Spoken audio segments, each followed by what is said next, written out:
Hey guys, today you're going to be studying the extended metaphor. Now, you already know that a metaphor is a comparison between two unlike things not using like or as. The term extended metaphor refers to a comparison between two unlike things that continues throughout a series of sentences in a paragraph or lines in a poem. It's often comprised of more than one sentence and sometimes consists of a full paragraph. One example you may be familiar with comes from Romeo and Juliet. But soft, what light through yonder window breaks? It is the east, and Juliet is the sun. Arise, fair sun, and kill the envious moon, who is already sick and pale with grief. Here, Shakespeare makes the use of extended metaphor by comparing Juliet with the sun. In his play As You Like It, Shakespeare compares the earth to a stage, when he says, "All the world's a stage, and all the men and women merely players. They have their exits and their entrances, and one man in his time plays many parts." If you would, go ahead and get out the handout that you should have in front of you, the one entitled Extended Metaphor. It says, in Chapter 7 of the novel, the metaphor of the locusts entering Eumolpia is introduced. And then the locusts came. They came in the cold Harmattan season and after the harvest had been gathered, and ate up all the wild grass in the fields. At fire, a fairly small swarm came. They were the harbingers sent to survey the land. And then appeared on the horizon a slowly moving mass, like a boundless sheet of black clouds drifting towards Eumolpia. Everyone was now about, talking excitedly and praying that the locusts should camp in Eumolpia for the night. And at last the locusts did descend. They settled on every tree and on every blade of grass. They settled on the roofs, and they covered the bare ground.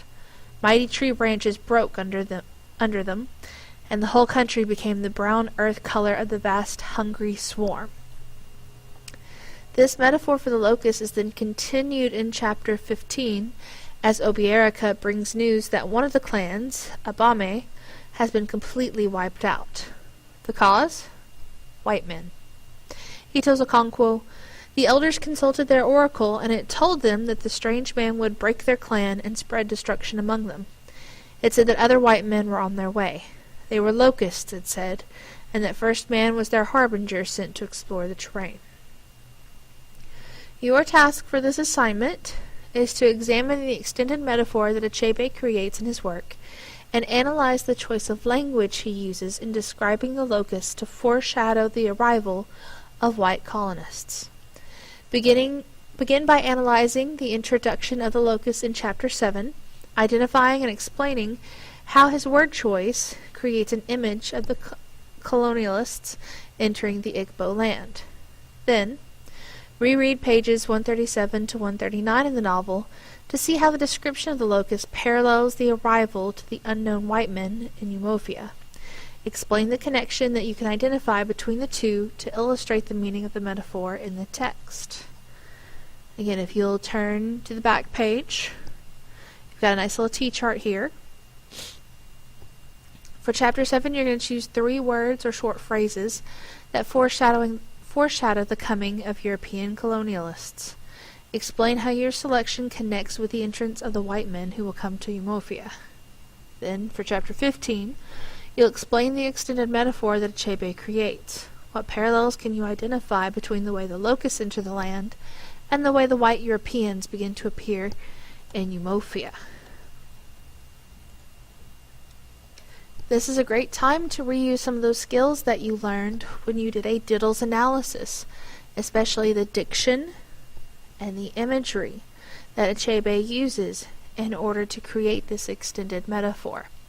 Now, this is going to be due at the end of class, so you will need to make sure you turn it in, but if you have questions, write them on a separate sheet of paper so that we can go over this on Monday when I return. Also, your formal outline is due today, even though I'm not here. Those need to be in the box in the back. Make sure your name is on them. I will be here this afternoon, so I will be collecting those before the end of school today. Alright, guys. Hope everything goes well today, and have a good weekend. I'll see you Monday.